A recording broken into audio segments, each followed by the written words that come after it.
তীব্র তাপপ্রবাহের জন্য একেবারে সাত সকালে রানাঘাট দক্ষিণ বিধানসভার শ্যামনগর অঞ্চলের বিভিন্ন জায়গায় ভোট প্রচার করলেন রানাঘাট উত্তর বিধানসভা উপনির্বাচনের তৃণমূল প্রার্থী মুকুটমণি অধিকারী।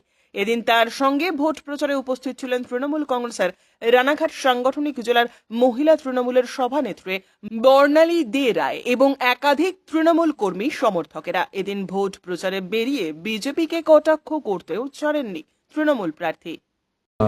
বাজার থেকে শুরু করেছি, আমরা আরও একটা দুটো বাজার সকালবেলা প্রচার করব। তারপর যেহেতু দুপুরে প্রচণ্ড গরমে মানুষ থাকছেন না, আমরা দুপুরে 2-4 ঘন্টা বিরতি দিয়ে আবার 4টে থেকে প্রচার শুরু করব। দাদা, একটা প্রশ্ন রাখবো যে ইতিমধ্যে একটা কথা বারবার উঠছে যে টাকার বিনিময়ে বিজেপি প্রার্থীরা টিকিট পেয়েছিল এবং পরবর্তীতে দেখা গেছে রিকাউন্টিং হয়েছে, সেখানে রাজ্যে যে বিজেপির রাজ্য সভাপতি তাকে রিকাউন্টিংয়ে যেতে হয়েছে। কি বলবেন এই প্রসঙ্গে? দেখুন, টাকার বিনিময়ে যে কথাটা আমিও দেখেছি, মিডিয়াতে এসছে, সেখানে এটা বিজেপির ইন্টারনাল ব্যাপার। সেখানে বলা হয়েছে যারা টাকার বিনিময়ে মানে ভরাডুবির পরেই পশ্চিমবঙ্গ সহ ভারতবর্ষে যে ব্যাপক বিপর্যয় বিজেপির, তারপরে বলা হয়েছে যে যারা টাকার বিনিময়ে প্রার্থী হয়েছেন, যারা টাকা নিয়েছেন সেই সব টাকা ফেরত দিতে। আমি রানাঘাট লোকসভার কথা বলতে পারবো, আমরা শুনেছি যে রানাঘাট লোকসভার ক্ষেত্রে মানুষ যাকে আশীর্বাদ করেছেন, জিতিয়েছেন, সেই বিজেপির প্রার্থী প্রায় 15 থেকে 16 কোটি টাকার বিনিময়ে এই টিকিট পেয়েছেন। আমরা শুনেছি যে সেই টাকার প্রায় 2.5 কোটি টাকা শান্তনু ঠাকুর নিয়েছেন, 4 কোটির কাছাকাছি সুকান্ত মজুমদার নিয়েছেন এবং কেন্দ্রের ধর্মেন্দ্র প্রধান সহ বিভিন্ন উচ্চ নেতৃত্বের নাম এসছে। আমরা শুনেছি সংঘের 2 নেতাও তার নাম রিকমেন্ড করেছে। সুতরাং টাকার যে নোংরা রাজনীতি তৈরি হয়েছে সেটা কিন্তু রানাঘাট তো বটেই, পশ্চিমবঙ্গের জন্য অত্যন্ত খারাপ এবং এই রাজনীতি নিয়ে এসছে বিজেপি। এবং আপনারা যে কথাগুলো বলছেন সেগুলো সর্বৈব মানুষের কাছে পৌঁছে দেওয়া দরকার, যে টাকার বিনিময়ে এই রাজনীতি এবং টাকা দিয়ে মানুষের মুখ বন্ধ করার রাজনীতি, এটা কিন্তু পশ্চিমবঙ্গে আগে ছিল না। দেখুন, তাদের পার্টির বিষয়, এগুলো তাদের ইন্টারনাল বিষয়, ব্যাপারে কোনো কমেন্ট করবো না। শুধু এইটুকু বলবো যে ভগবান পুরুষোত্তম শ্রীরামচন্দ্র আমাদের সকলের পূর্বজ এবং আমাদের সকলের নমস্য। তাকে তিনি দেবতা আমাদের, তাকে মন্দির থেকে নামিয়ে যখন রাজনীতির প্রাঙ্গণে নিয়ে আসা হয়েছিল, মানুষ প্রথম দিকে সেটাকে গ্রহণ করলো। এবারে 2024-এর লোকসভা নির্বাচনে বিজেপির সেই ধান্দাবাজিকে মানুষ ধরে ফেলেছেন।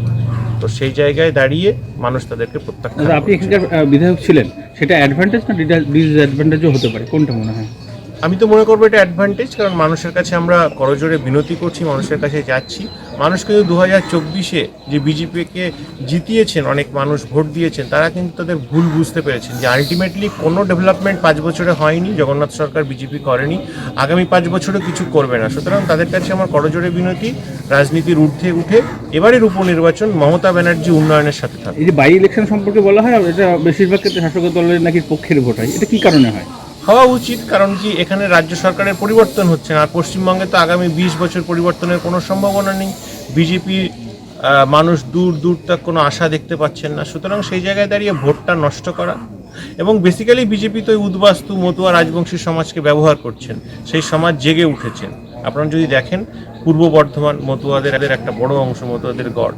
আপনারা যদি দেখেন বাঁকুড়াতে একটা বড় অংশ আছে মতুয়ারা, আসানসোলে আছে, তারা কিন্তু সবাই মুখ ফিরিয়ে নিয়েছেন। আপনারা যদি দেখেন আমরা এখানে প্রায় 50,000 মার্জিন কমিয়েছি। আপনারা যদি দেখেন বনগাতেও একটা হিউজ পরিমাণে মার্জিন কিন্তু কমেছে, আমাদের যে হার হয়েছে কিন্তু আমরা অনেক মার্জিন কমাতে পেরেছি। আপনি যদি দেখেন রাজবংশীদের অন্যতম গড় কুচবিহার, সেখানে তৃণমূল কংগ্রেসের জয় জয়কার। সুতরাং সবাই বুঝতে শুরু করেছে বিজেপির ধান্দাবাজি। প্রায় 36,000 ভোট, বেশ খানিকটা মানে সেই লোকসভার নিরিখে পিছিয়ে, তাহলে সেটাকে কিভাবে রিকভারি করবেন?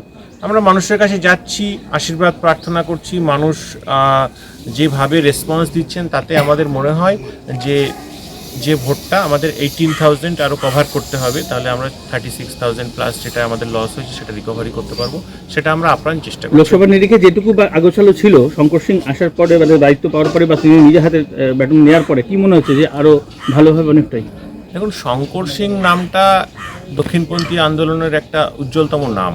তিনি মমতা ব্যানার্জির সমসাময়িক নেতৃত্ব এবং প্রত্যেকে আমরা তাকে রেসপেক্ট করি তার কাজের জন্য। সেই জায়গায় দাঁড়িয়ে ওনাকে যখন আমাদের দলনেত্রী এবং অভিষেক ব্যানার্জি দায়িত্ব দিয়েছেন, আমরা সকলে তার কথা অনুযায়ী চলছি এবং আমরা অ্যাট এনি কস্ট এই লোকসভার হারের পরে বিধানসভাটা জিততে চাই। কারণ কি, আমরা 26-এ বিজেপি যে মানুষের সাথে ভণ্ডামো করছে সেটা রানাঘাট সাংগঠনিক জেলা থেকে। ব্যুরো রিপোর্ট, উত্তরের প্রহরী।